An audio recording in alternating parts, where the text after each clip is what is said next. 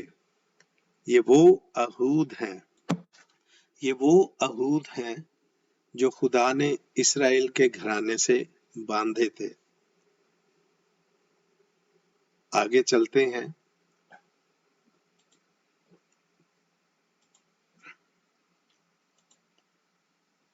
اور ایسا ہوا کہ فرشتہ یہ کہہ کر مجھ سے مخاطب ہوا کہ دیکھ، اور میں نے نظر کی اور ایک مرد کو سفید جامہ پہنے دیکھا، اور فرشتے نے مجھ سے کہا کہ دیکھ، یہ برا کے 12 رسولوں میں سے ایک ہے،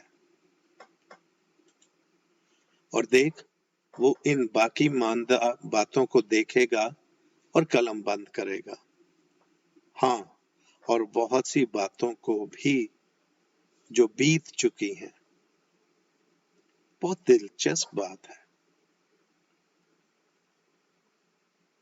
یہ برا کے 12 رسولوں میں سے ایک جو ہے، فرشتہ نیفی کو کہہ رہا ہے کہ باقی ماندہ باتوں کو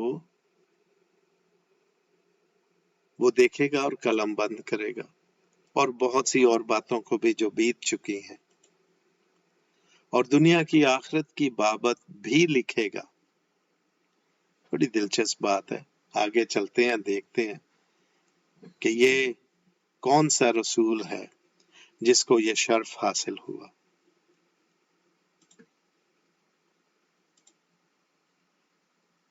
اور سو جو باتیں وہ لکھے گا راست اور واجب ہوں گی، اور دیکھ وہ اس کتاب میں لکھی گئی ہیں جنہیں تو نے اس یہودی کے منہ سے نکلتے ہوئے دیکھی۔ واو! بڑی حیران کن اور دلچسپ بات ہے کہ نیفی کو کلام مقدس کے بارے میں بتایا گیا، نئے عہد نامے اور پرانے عہد نامے کے بارے میں بتایا گیا، اور پھر اس نبی کا ذکر کیا جا رہا ہے کہ جو باتیں لیہی نے دیکھی ہیں، اور لیہی نے آگے بھی بہت ساری باتیں دیکھی ہیں، یعنی جو مکاشفہ لیہی نے دیکھا ہے وہ رسول بھی، برے کا رسول بھی وہ دیکھے گا اور ان کو لکھے گا، اور یہ یہودی کے منہ سے نکلتے ہوئے دیکھیں۔ اس کتاب میں یہ باتیں لکھی گئی ہیں، اور عین اس وقت وہ اس یہودی کے منہ سے نکلیں، یعنی عین اس وقت اس یہودی کے منہ سے کتاب جاری ہوئی جو باتیں لکھی گئیں صریح اور اصل تھیں، اور سب سے زیادہ بیش قیمت اور کل بنی نوع انسان کے فہم کے لیے آسان۔ واو! خدا کی محبت دیکھے۔ پہلے پہل اس نے بنی اسرائیل کو چنا، اور وہ چنی ہوئی قوم بن گئی۔ کبھی ہم نے سوچا ہے کہ خدا نے بنی اسرائیل کو کیوں چنا؟ خدا نے بنی اسرائیل کو اس لیے چنا کہ وہ اس کی انجیل اور اس کے عہود اور اس کی شریعت غیر قوموں تک لے کر جائیں، اور یہ بات ہم نئے عہد نامے میں پوری ہوتی ہوئی دیکھتے ہیں۔ اور پھر غیر قومیں، یعنی وہ مسیحی جو مسیح پر ایمان لائے، وہ چنے گئے اور بنی اسرائیل کے گھرانے میں شمار کیے گئے یا شامل کیے گئے۔ تو اس کے بعد وہ پھر یسوع مسیح کی انجیل کو کل بنی نوع انسان تک پہنچاتے ہیں، یعنی خدا کی انجیل خدا کی محبت صرف ایک قوم یا ایک فرقے یا ایک خطے کے لیے نہیں ہے، وہ کل بنی نوع انسان کے لیے ہے، سارے جہان کے لیے ہے۔ یسوع مسیح کل کائنات کا نجات دہندہ ہے۔ اس نے سارے جہان کے گناہ اپنے اوپر لے لیے تھے، کسی ایک گروپ، خطے، قوم یا فرقے کے نہیں۔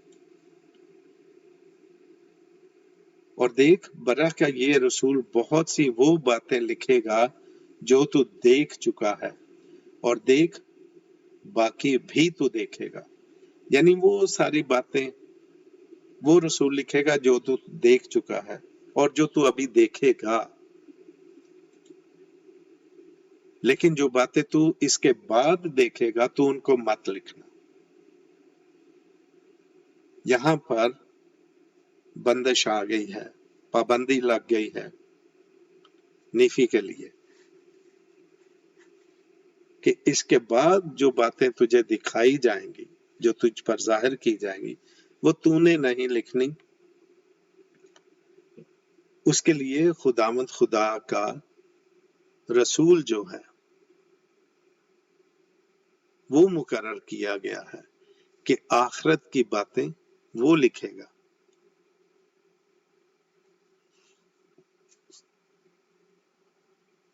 جب ہم مکاشفہ کی کتاب پڑھتے ہیں تو ہم نے دیکھا کہ وہاں پر 7 مہریں کھولیں گئی، اور کھولنے والا یسوع مسیح دنیا کا نجات دہندہ تھا، کیونکہ کوئی اور انہیں کھول ہی نہیں سکتا تھا۔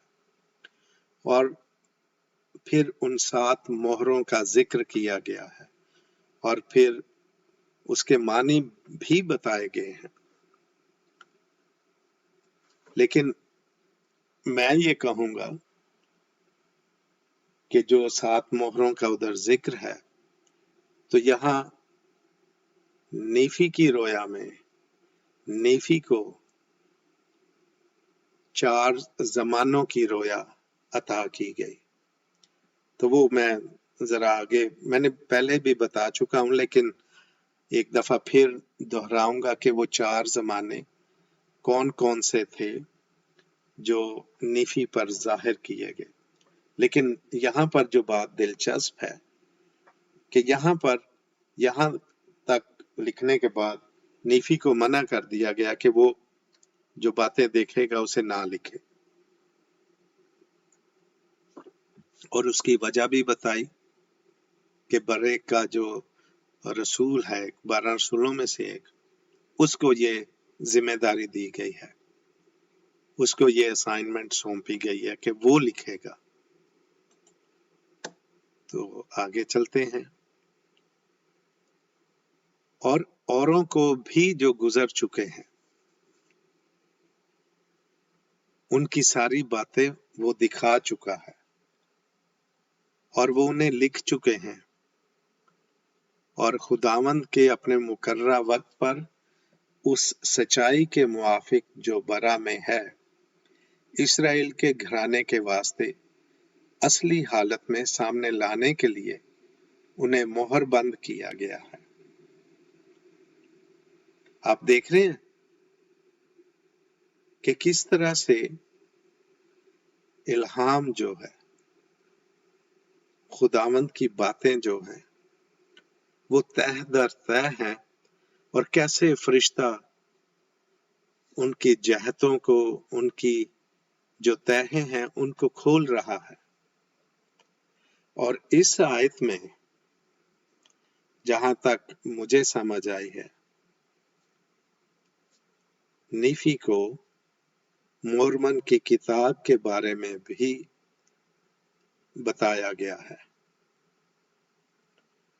اور اوروں کو بھی جو گزر چکے ہیں ان کو ساری باتیں وہ دکھا چکا ہے، اور وہ انہیں لکھ چکے ہیں، اور خداوند کے اپنے مقررہ وقت پر اس سچائی کے موافق جو برا میں ہے، اسرائیل کے گھرانے کے واسطے اصلی حالت میں سامنے لانے کے لیے انہیں مہر بند کیا گیا ہے۔ اور مجھ نیفی نے سنا اور گواہی دیتا ہوں کہ فرشتے کے فرمان کے مطابق برے کے رسول کا نام یوحنا تھا. یعنی جو فرشتے نے جس رسول کا نام لیا جو مکاشفہ کی باقی باتوں کو لکھے گا اس کا نام یوحنا تھا. تو عزیز بھائیوں اور بہنوں اور دوستوں، مورمن کی کتاب کا جو ذیلی عنوان ہے کہ یسوع مسیح کا ایک اور عہد نامہ، تو ہم نے ابھی نیفی کی پہلی کتاب کے 15ویں باب تک پہنچے ہیں اور یہ ابھی 14واں باب ہے. تو ساری باتیں تو یسوع مسیح کے بارے میں بتائی گئی ہیں، خدا کے برا کے بارے میں، اس کی خدمت کے بارے میں، معجزوں کے بارے میں. اور بک آف مورمن جو ہے وہ کلام مقدس یعنی پرانے عہد نامے اور نئے عہد نامے اور حرف عام میں جسے ہم بائبل کہتے ہیں، مورمن کی کتاب اس کی تصدیق بھی کرتی ہے. اور یہاں پر جو نئے عہد نامے کی آخری کتاب ہے جو یوحنا عارف کا مکاشفہ ہے، بیسیکلی وہ مکاشفہ جو یسوع مسیح کا مکاشفہ ہے، اور یسوع مسیح نے پھر اپنے فرشتے کے وسیلے سے اپنے پیارے رسول اور شاگرد یوحنا پر ظاہر کیا تھا، اور یوحنا نے وہ سارے مکاشفے کو لکھا تھا. تو بک آف مورمن میں یعنی 600 سال قبل از مسیح میں نیفی کو بتا دیا گیا تھا کہ مکاشفے کی باتیں جو نیفی نے دیکھی ہیں وہ یوحنا لکھے گا جو کہ یسوع مسیح کا پیارا شاگرد ہے. اور دیکھو مجھ نیفی کو ان باقی کی باتوں کو لکھنے سے منع کیا گیا ہے جو میں نے دیکھی اور سنی، بس جو باتیں میں لکھ چکا ہوں میرے لیے کافی ہیں، اور میں نے ان باتوں کا صرف تھوڑا سا حصہ لکھا ہے جو میں نے دیکھی ہیں.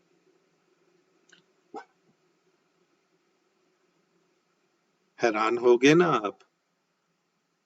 ہم سوچ رہے تھے کہ شاید نیفی ہر ایک بات جو اس پر نازل کی گئی، اس پر ظاہر کی گئی، یا وہ جو باتیں ساری دیکھ رہا تھا وہ شاید اس نے ساری کی ساری لکھی ہیں.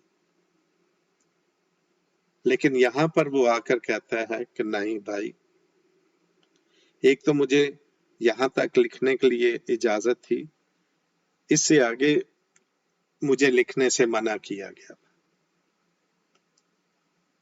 تو کہتے ہیں جو باتیں میں لکھ چکا ہوں میرے لیے کافی ہیں، اور میں نے ان باتوں کا صرف تھوڑا سا حصہ لکھا ہے جو میں نے دیکھی ہیں. اور اگر وہ ساری باتیں لکھتا تو ہم پر پھر کیا اثر ہوتا. لیکن جو اس نے لکھا ہے وہی حیران کن اور پسندیدہ اور اس درخت کے پھل کی مانند ہے جو سارے پھلوں سے زیادہ شیریں ہے. اور جب ہم اس کو بڑے غور و فکر کے ساتھ اور تدبر کے ساتھ اس کا مطالعہ کرتے ہیں تو میرے پیارے بھائیوں اور بہنوں اور عزیز دوستوں، ہم بھی اس شجر حیات کے پھل میں سے چکھتے اور کھاتے ہیں، اور اس کا ذائقہ ساری دنیا کی مٹھاس سے بڑھ کر میٹھا ہے. اور ابھی نیفی نے تو یہ کہا کہ میں نے تو تھوڑا سا لکھا ہے جو باتیں اس نے دیکھی تھی.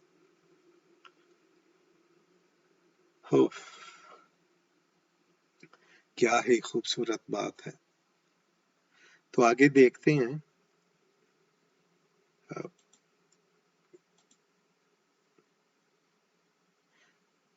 اور میں گواہی دیتا ہوں کہ میں نے وہ باتیں دیکھی جو میرے باپ نے دیکھی اور خداوند کے فرشتے نے ان باتوں کو مجھ پر ظاہر کیا، اور اب میں ان باتوں کی بابت اپنا بیان ختم کرتا ہوں جن کو میں نے دیکھا جب میں روح میں اٹھایا گیا، اور اگرچہ وہ ساری باتیں جو میں نے دیکھی لکھی نہیں گئیں، لیکن وہ باتیں جو میں نے لکھی ہیں برحق ہیں، اور ایسا ہی ہے، آمین۔ ان دو آیات میں نیفی نے اپنی گواہی جو ہے، جیسے عدالت میں کوئی گواہ جاتا ہے اور گواہی دیتا ہے،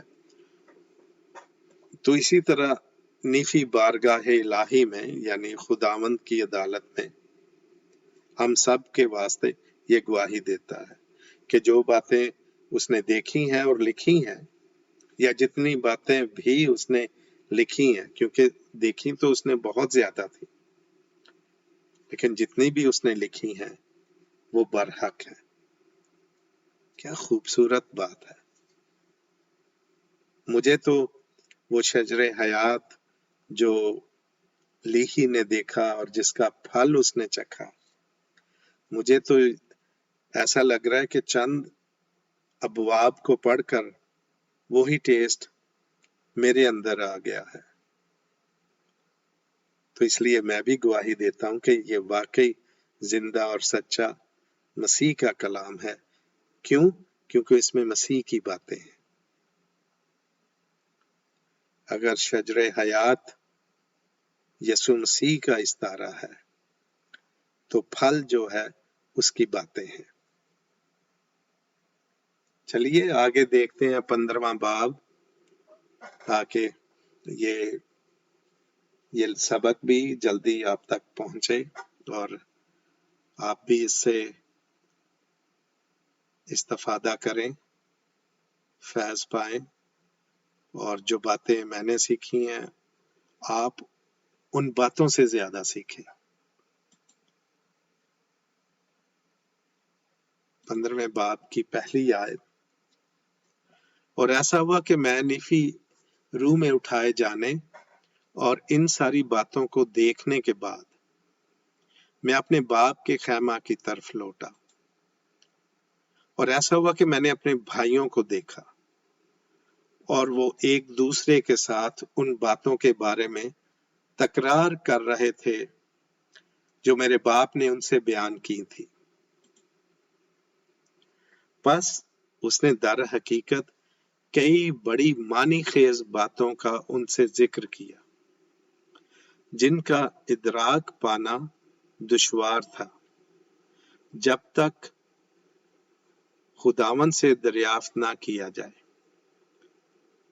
اور وہ اپنے اپنے دلوں میں سخت ہوئے، پس انہوں نے خداوند کی طرف نہ دیکھا جیسا انہیں چاہیے تھا۔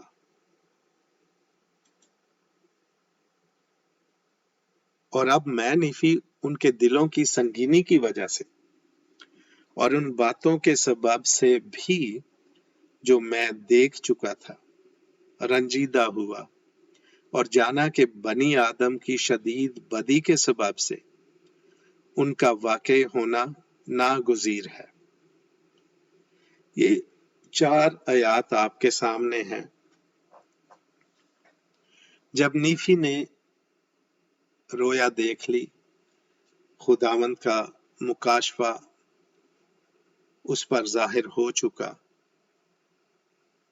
تو اس نے کہا کہ ان ساری باتوں کو دیکھنے کے بعد میں اپنے باپ کے خیمہ کی طرف لوٹا،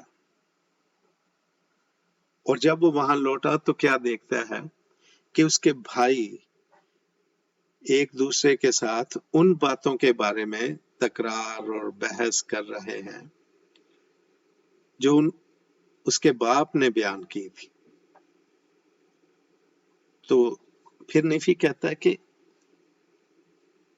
کیونکہ اس نے بڑی معنی خیز باتوں کا ذکر کیا تھا اور ان کو سمجھنا، ان کا ادراک پانا، ان کے بارے میں فہم حاصل کرنا بہت مشکل تھا، اور اسی وقت ممکن تھا جب خدا سے دریافت کیا جائے، خدا سے پوچھا جائے، لیکن اس کے بھائیوں کے دل سخت تھے،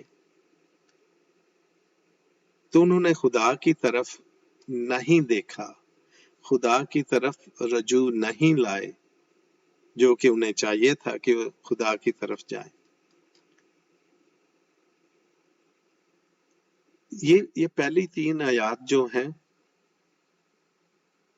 یہ جو پہلی آیت ہے 11ویں باب کی، اس کے بالکل الٹ ہے۔ وہ کیسے؟ 11ویں باب کی پہلی آیت میں نے بتایا تھا کہ نیفی نے سب سے پہلے خواہش کی، اس کی تمنا تھی، اس کی آرزو تھی کہ وہ اپنے باپ کی باتوں کو جانے، اور دوسرا اس کو یقین تھا یا اس کا ایمان تھا کہ خدائے قادر مطلق ان سب باتوں کو ظاہر کرنے پر قادر ہے۔ پہلی بات آرزو، دوسری بات ایمان، اور تیسری بات غور و فکر کرنا۔ اور نیفی اسی آیت میں کہتا ہے، اور میں اپنے دل میں غور کرنے کے لیے بیٹھا، یعنی وہ خود تیار تھا، اس نے فکر و تحقیق اپنے دل میں شروع کر دی، تو پھر خداوند کا روح آتا ہے اور اسے لے کر جاتا ہے۔ تو نہ یہاں ڈیزائر ہے سیکھنے کی، جاننے کی، نہ ان کا ایمان ہے کہ خداوند انہیں یہ باتیں بتائے گا، اور نہ وہ اس پر غور و فکر کرتے ہیں۔ یہ تینوں باتیں ان میں نہیں ہیں، بلکہ اس کے الٹ کرتے ہیں، ان باتوں کے بارے میں تکرار کرتے ہیں۔ اور تکرار سے کیا مراد ہے؟ جو باپ نے کہا ہے پتہ نہیں سچ ہے یا نہیں، ہمیں معلوم نہیں کہ اس میں حقیقت کتنی ہے، یعنی وہ شک کر رہے تھے، اور پھر انہوں نے خدا سے بھی دریافت نہیں کیا، جو کہ انہیں کرنا چاہیے تھا۔ تو اور تیسرے، ان کے دل سخت تھے، یعنی کوئی ڈیزائر بھی نہیں تھی۔ اور دل سخت ہونے کا مطلب یہاں پر ہے کہ ان کی کوئی خواہش بھی نہیں تھی سیکھنے کی، کوئی آرزو، کوئی تمنا ہی نہیں تھی۔ تو چوتھی آیت میں اگر میں دیانتداری سے بات کروں تو مجھے نیفی پر بہت جو ہے نا وہ پیار آتا ہے، اس سے بڑی ہمدردی ہے۔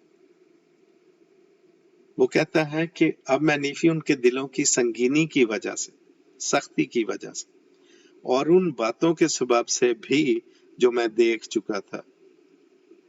تو ہم نے 12ویں باب کے آخر میں کیا دیکھا تھا کہ اس کے بھائیوں کی نسل جو ہے نیفی کی نسل کو ہلاک کر دیتی ہے، اور اگر کسی شخص کو پتہ چل جائے یا رویا میں آ جائے کہ آئندہ دنوں میں، مستقبل میں میرے بھائی میری نسل کا خاتمہ ہی کر دیں گے، تو مجھے یہ بتائیے وہ شخص جو ہے وہ اپنے بھائیوں کو جا کر سمجھائے گا کہ کوئی بھی بات؟ تو وہ کہتے ہیں میں تو رنجیدہ تھا اور جانا کہ بنی آدم کی شدید بدی کے سبب سے ان کا واقع ہونا ناگزیر ہے۔ یہاں پر نیفی بڑی ایک اہم بات کی طرف اشارہ کرتا ہے۔ وہ اپنی نسل کی تباہی اور بربادی اور ہلاکت کا ذمہ دار اپنے بھائیوں کی نسل کو نہیں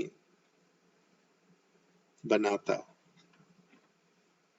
وہ کہتا ہے کہ یہ ان کی اپنی بدیوں کے سبب سے ہے کہ ایسا واقع ہونا ضرور تھا۔ ناگزیر کا مطلب ہے کہ لازم تھا، اس سے اسے ہم باز نہیں رہ سکتے، یہ لازم ہے، اٹل ہے۔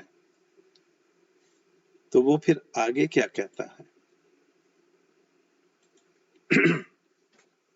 اور ایسا ہوا کہ میں اپنے دکھوں کے سبب سے مغلوب ہوا، یعنی وہ بالکل دکھ، اس کے دکھ جو تھے وہ اس پر چھائے ہوئے تھے، وہ اپنے دکھوں میں جکڑا ہوا تھا، اس کے دکھ اس پر غالب تھے۔ پس میں سمجھتا تھا کہ میری امت کی تباہی کے سبب سے میرے دکھ سب سے زیادہ تھے، کیونکہ میں ان کا زوال دیکھ چکا تھا۔ یہ بڑی جان کنی کی حالت ہے، بڑی دکھ کی بات ہے، غمگین کیفیت ہے کہ جب اس نے دیکھا کہ اس کی امت کا مستقبل کیا ہے، 1000 سال بعد کیا ہوگا، تو اس نے تباہی دیکھی اپنی امت کی، ان کا زوال دیکھا۔ تو جب یہ باتیں دیکھتے ہیں تو نیفی کا مکاشفہ جو ہے وہ خوشیوں سے بھی بھرا ہوا ہے، امید سے بھی، محبت سے بھی، پیار سے بھی، خوشحالی سے بھی، لیکن اینڈ رزلٹ جو ہے، جو انجام جو ہے اس کی نسل کا بدی کی سبب سے، وہ زوال پذیری ہے، ہلاکت ہے، تباہی و بربادی ہے، نیست و نابودی ہے۔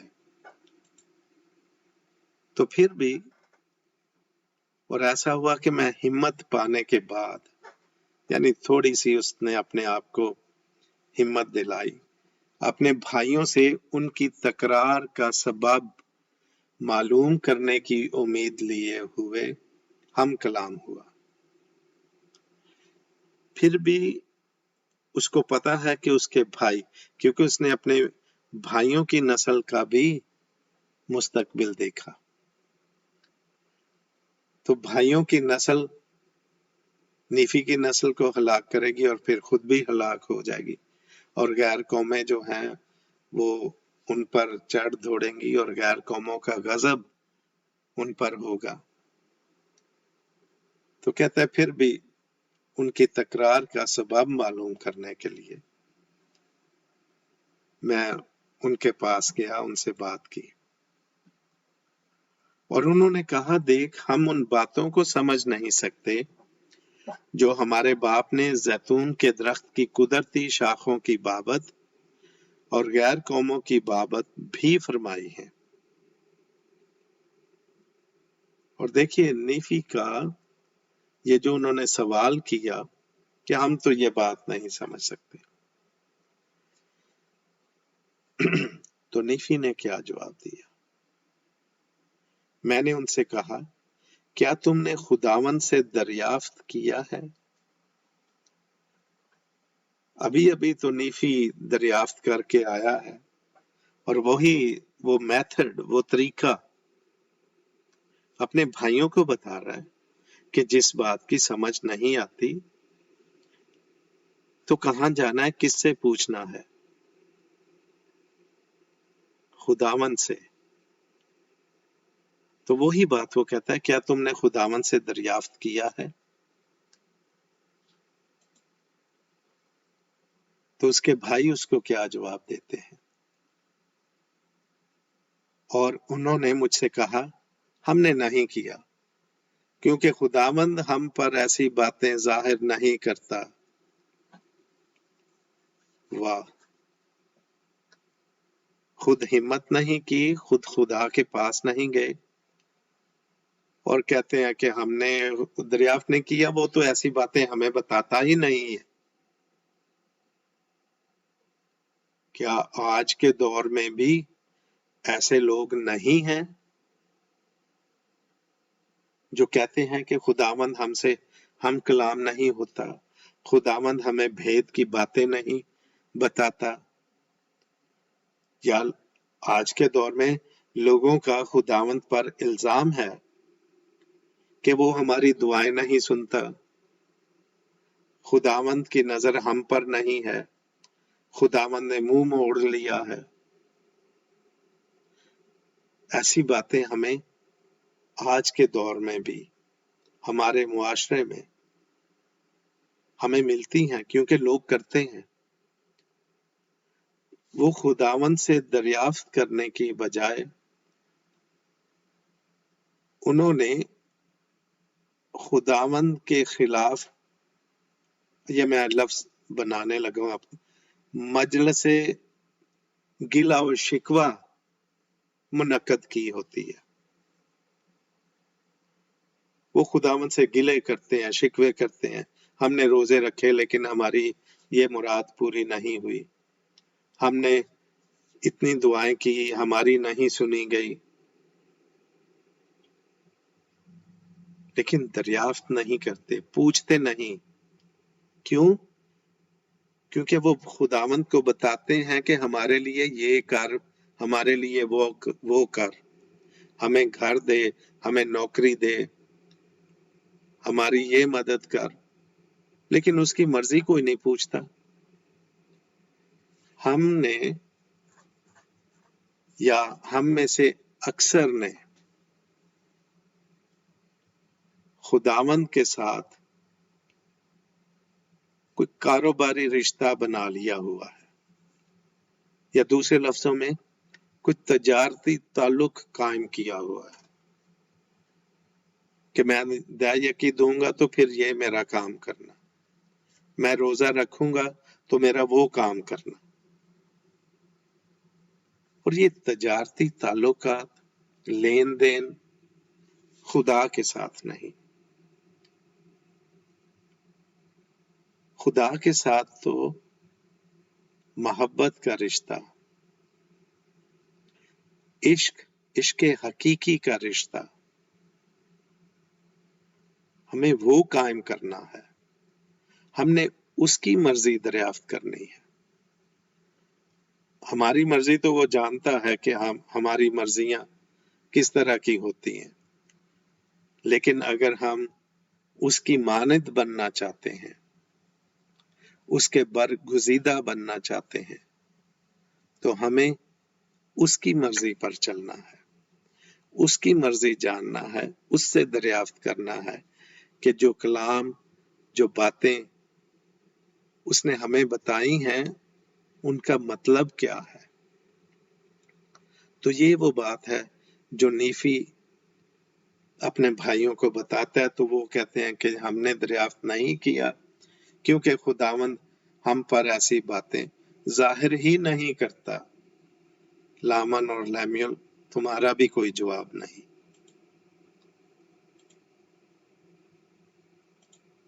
تو ہم آگے دیکھتے ہیں اگلی آیت، اور دیکھو میں نے ان سے کہا تم خداوند کے حکموں کو کیوں نہیں مانتے؟ تم کیوں اپنے دلوں کی سنگینی کے سبب سے ہلاک ہوتے ہو؟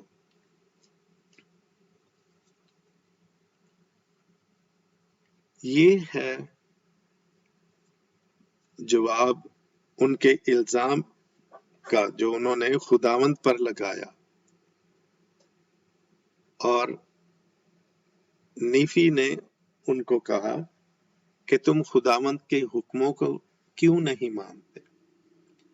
جب ہم خداوند کے حکموں کو مانیں گے تو پھر وہ اپنی باتیں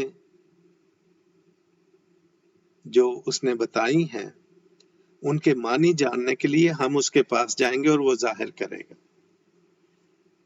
تو نیفی انہیں انڈائریکٹ یہ کہہ رہا ہے کہ جو تم نے جواب دیا ہے وہ غلط ہے، دراصل تم خداوند کے حکموں کو نہیں مانتے، اور وہ باتیں جو خداوند نے فرمائی کیا تمہیں یاد ہیں؟ یہ دیکھیے پھر وہ ان کی لسٹ جو ہے وہ سامنے بتاتا ہے کہ اگر تم اپنے دلوں کو سخت نہ کرو، خداوند کی باتوں کو وہ بات کر، اور ایمان کے ساتھ مجھ سے مانگو، اس اعتقاد کے ساتھ کہ تم پاؤ گے، مستعدی کے ساتھ میرے حکموں پر چلو، بے شک یہ باتیں تم پر ظاہر کی جائیں گی. اور یہاں پر بے شک کا مطلب ہے یقیناً یہ باتیں تم پر ظاہر کی جائیں گی. تم کہہ رہے ہو کہ وہ ہم پر ایسی باتیں ظاہر نہیں کرتا، تو وہ تو پہلے ہی فرما چکا ہے. اور کیا تمہیں وہ باتیں یاد نہیں؟ بیسیکلی بنیادی طور پر نیفی ان کو وہ بنیادی باتیں سکھا رہا ہے، لیکن اس طرف وہ نہیں آ رہے. دیکھو میں تم سے کہتا ہوں خداوند کے روح کے وسیلے سے جو ہمارے باپ میں تھا، اسرائیل کے گھرانے کو زیتون کے درخت سے تشبیہ دی گئی ہے. اور دیکھو کیا ہم اسرائیل کے گھرانے سے جدا نہیں کیے گئے؟ اور کیا ہم اسرائیل کے گھرانے کی شاخ نہیں ہیں؟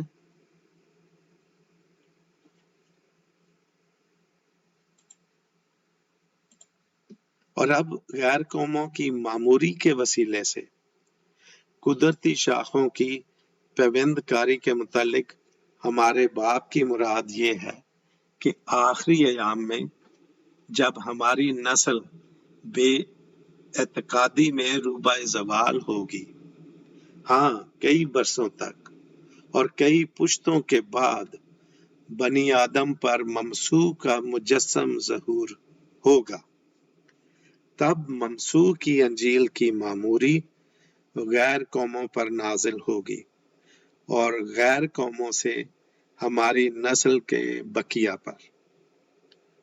بڑی خوبصورتی سے نیفی نے اس بھید کو ان پر عیاں کیا. آپ نے 10ویں باب میں پڑھا ہوگا جب لیہی جو ہے ان کا باپ یعنی نیفی، لامن اور لیمیول اور سام کا باپ، وہ زیتون کے درخت کی جو اصلی زیتون کا درخت ہے، اور یہ دیکھیں یہاں پر زیتون کے درخت سے مراد بنی اسرائیل ہے. اور پیوند کاری کی جو بات ہو رہی ہے یہاں پر، وہ کہہ رہا ہے کہ ہم بنی اسرائیل سے کٹ کر آ گئے ہیں،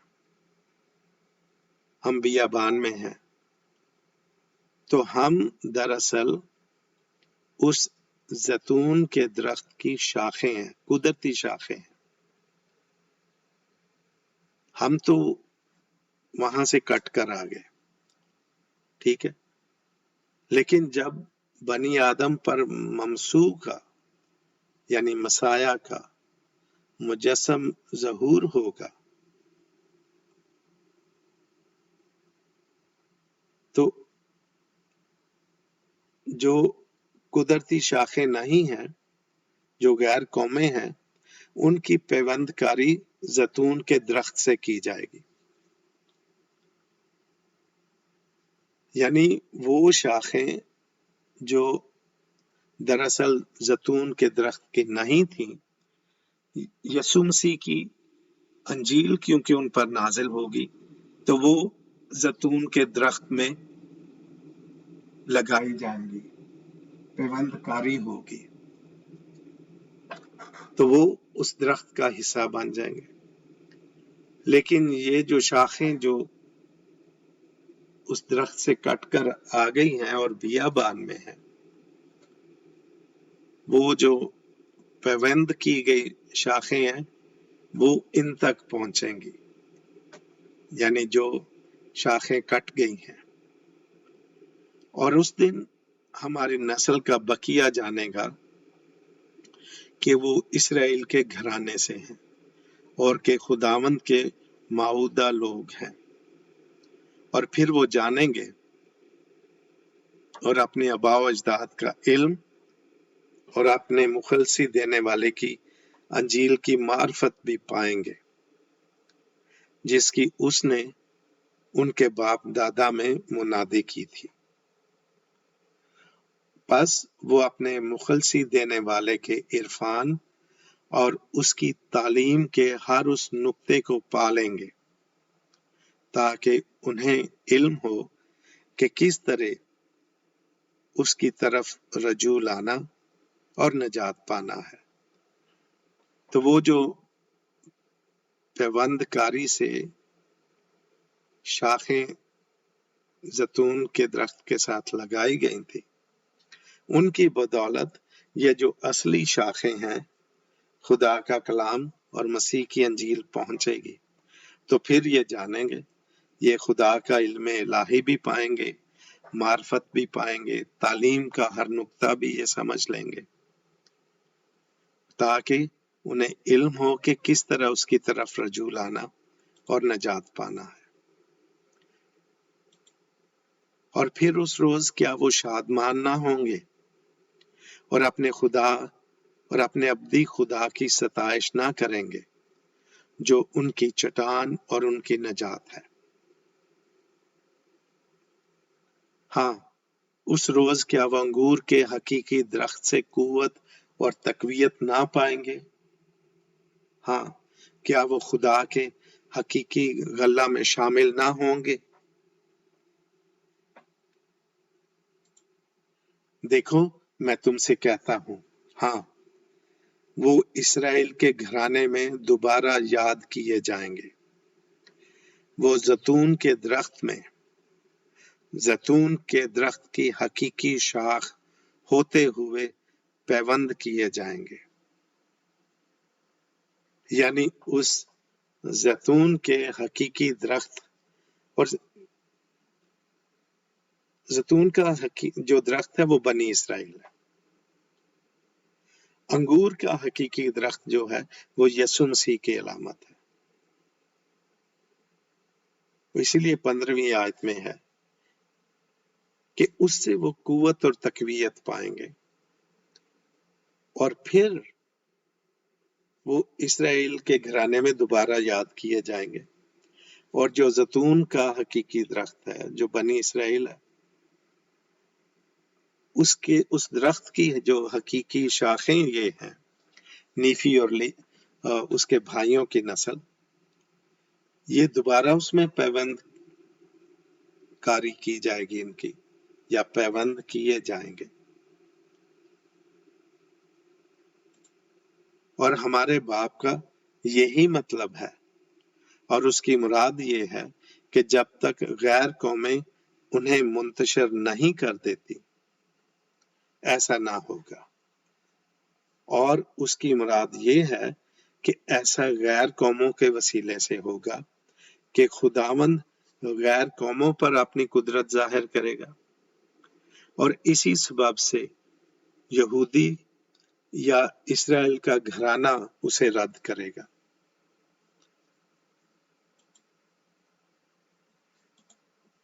پس ہمارے باپ نے نہ صرف ہماری نسل بلکہ اسرائیل کے سارے گھرانے کی بابت بھی اس عہد کی طرف اشارہ کیا جو آخری ایام میں پورا کیا جائے گا۔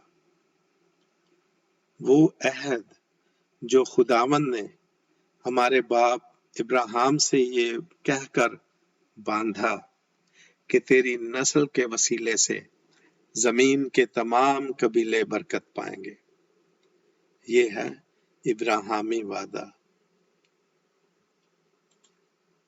اور ایسا ہوا کہ مجھ نیفی نے ان باتوں کی بابت انہیں بہت کچھ بتایا۔ ہاں، میں نے آخری ایام میں یہودیوں کی بحالی کی بابت ان سے کلام کیا۔ تو عزیز دوستو، بھائی اور بہنوں، جس دور میں ہم رہ رہے ہیں یہ آخری ایام ہے، یعنی نیفی نے ہمارا زمانہ بھی دیکھا اپنی رویا میں، اپنے مکاشفہ میں، اور وہ بتا رہا ہے کہ آخری ایام میں یہودیوں کی بحالی کی بابت ان سے کلام کیا، یعنی ابھی تو خدا کے کلام، اس کی کلیسیا، اس کی بادشاہت کی بحالی ہوئی ہے، یہودیوں کی بحالی بھی ہے،